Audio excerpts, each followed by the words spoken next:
amiguinhas, mais um Cafeína chegando hoje, o time inteiro, né, do seriado do Better Call Saul aqui, nos prestigiando. Você, Doni, que está vendo o Brasil por vários prismas, uma coisa que está pegando aqui é a inflação. Bateu 2 dígitos, a gente está... no mundo inteiro. Sim, né? sim. Sabe que eu andei viajando por aí... E tá caro. O pessoal até nos Estados Unidos... 7%. 7%. Bravo, porque eu mesmo tive a sensação que as coisas estavam mais caras lá agora. Sim. E pra gente que tem uma moeda depreciada, mais cara ainda. Sim. Mas enfim, é comida, é combustível, é energia. Tem um cenário incerto econômico, a gente sabe que entra em ano de eleição, que é mas enfim, turbulento, né? Você tem 2 saídas. Quais? Ou pedir para sair, desistir, ou buscar soluções.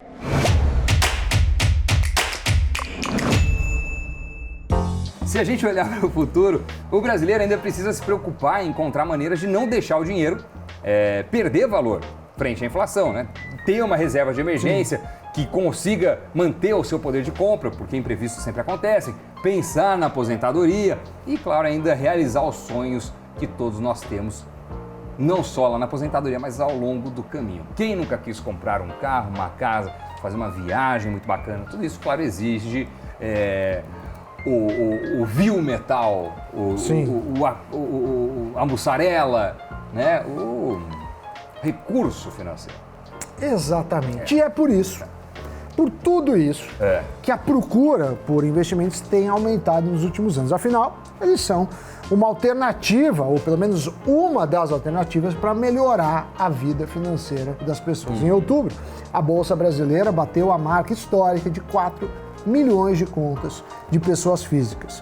No total, são 3,4 milhões de pessoas investindo na B3. Por quê? Porque uma pessoa pode ter 2 contas.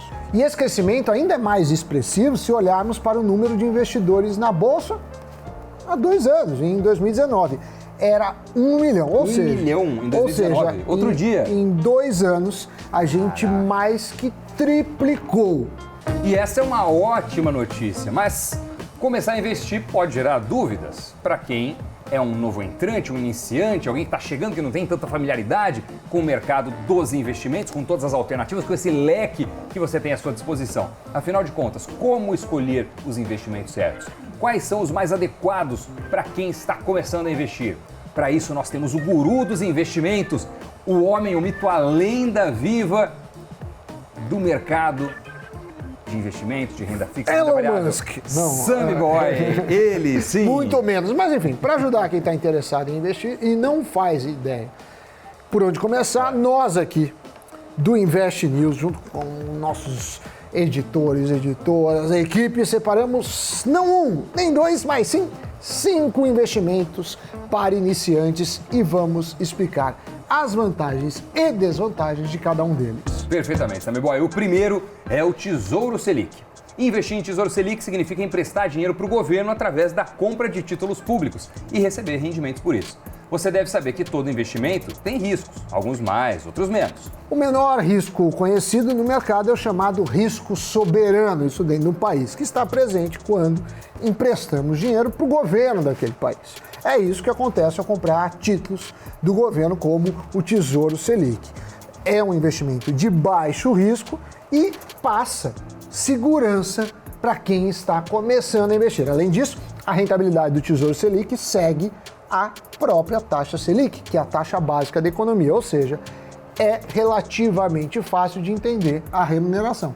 A Selic deu tanto no período, você vai ganhar tanto no período. Claro que tem que tirar alguns custos, algumas coisas. O segundo investimento da nossa lista são os CDBs, Certificados de Depósitos Bancários. Quando você aplica em um CDB, você está emprestando dinheiro não para o governo, mas para um banco.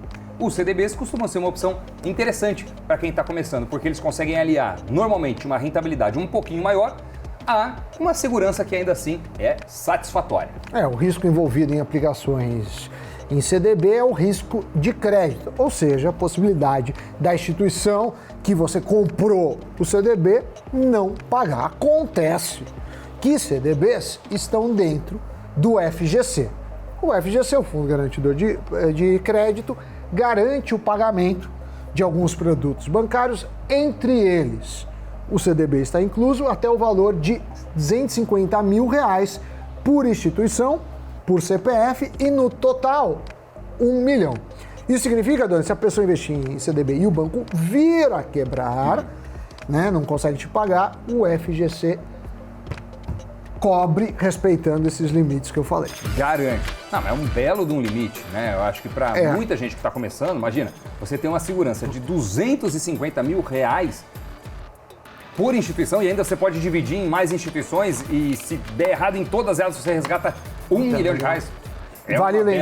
Vale lembrar que o ideal é você investir menos de 250 mil, porque o 250 mil já conta com os juros.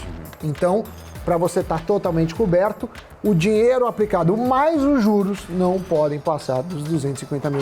O terceiro investimento para iniciantes é o BOVA11. É um ETF, um Exchange Traded Fund, ou seja, é um fundo que usa como base um índice de referência, nesse caso o Ibovespa. O objetivo é buscar o mesmo rendimento mais próximo possível do índice Bovespa. O BOVA11 entra na nossa lista para iniciantes porque é comum que quem está começando a investir queira entrar em ações, queira entrar no mercado de renda variável, mas tenha receio de escolher qual empresa vou comprar, qual é a ação certa. Quando você segue um índice como o Ibovespa, o mais conhecido, principal da Bolsa Brasileira, o ETF te dá uma forma prática de fazer isso. Você não precisa ficar escolhendo uma ação, uma empresa, você não corre o risco de uma só ir mal. Não, porque você está comprando como se fosse uma cesta de empresas, um conjunto de empresas ao fazer um único investimento nesse ETF, que é o ETF mais conhecido, mais negociado do Brasil, o BOVA11. E começar a investir nele exige valores bem baixinhos. O especialista em investimentos Francis Wagner, que também é CEO do app Renda Fixa, explicou que o BOVA11 replica justamente o que o Doni falou, a carteira teórica do índice, coisa que um investidor comum precisaria de muito dinheiro para replicar e talvez teria um custo alto para fazer isso. O fundo, então, traz uma vantagem bastante importante, que é o baixo ticket inicial, e já começa com uma cesta bem diversificada. Ponto para o índice. Vamos para o quarto investimento, Sammy Boy? Vamos, você pediu, vamos. Vamos nessa, o quarto investimento da nossa lista são os fundos imobiliários. Os chamados FIIs são investimentos em renda variável e por isso podem eventualmente assustar aqueles novos investidores mais conservadores que estão tateando o mercado. Mas acontece que os FIIs são considerados investimentos menos voláteis que as ações e costumam ser uma porta de entrada interessante de investidores na renda variável. Fundos imobiliários são fundos de investimentos com foco no mercado imobiliário, como o próprio nome sugere. A vantagem dos FIIs, além da baixa volatilidade na renda variável, é o pagamento mensal de uma espécie de aluguel aos cotistas. Quem compra cotas de um fundo imobiliário recebe esse rendimento periodicamente. Ao investir com constância e no longo prazo, é possível ter uma renda considerável dessa forma. Além disso, é muito mais fácil e prático investir em imóveis dessa maneira do que comprar um imóvel físico, tendo que lidar com gastos envolvidos, burocracia e o processo de decisão de achar um imóvel interessante, já que no fundo você tem um profissional para isso. Inquilino, às vezes, reforma, dá trabalho imóvel, dá trabalho, é um jeito muito mais prático. Para finalizar, a gente tem os fundos de investimentos em renda fixa. Quem está começando a investir pode ter dificuldade em decidir qual título do Tesouro eu compro, qual CDB, LCI, LCA, CRI, debêntures de empresa. Debênture, meu Deus, qual é o papel ideal para compor a minha carteira? Nesse caso, nada melhor do que deixar a função para o profissional. É isso que fazem os gestores dos fundos de renda fixa. Eles buscam a maior rentabilidade sem perder de vista a segurança do patrimônio dos investidores. Como foi apontado inclusive pelo Francis Wagner, o especialista que conversou com a gente, a gestão profissional possibilita que pessoas leigas invistam no mercado sem precisar conhecer as diferentes classes de ativos e os seus riscos. Doni, vimos que boas opções não faltam por aqui, mas é importante lembrar que o investidor tem que sempre estudar as vantagens, desvantagens, benefícios e riscos e entender o seu perfil. Mas essas 5 já são bons pontos de partida. É, uma boa largada. Eu gostei. Eu acho que é bom falar, assim, de diferentes... Esqueci o que eu ia falar. Então, já que você está perdido nesse mundo, giro de notícias para voltarmos ao nosso lugar. A rede social Reddit deu entrada em seu pedido de IPO nos Estados Unidos nesta semana. A documentação é sigilosa e ainda não determinou a quantidade de ações que serão ofertadas e a faixa de preço. Em um comunicado postado em seu site, o Reddit confirmou o pedido e informou que entrou em período de silêncio atendendo à regulamentação do país. A arrecadação de impostos bateu recorde no ano, sendo este o terceiro maior da série histórica. A soma foi de quase 1,7 trilhão de reais. No mês de novembro, a receita com impostos registrou uma alta real de 1,4%, o equivalente a 157 bilhões de reais.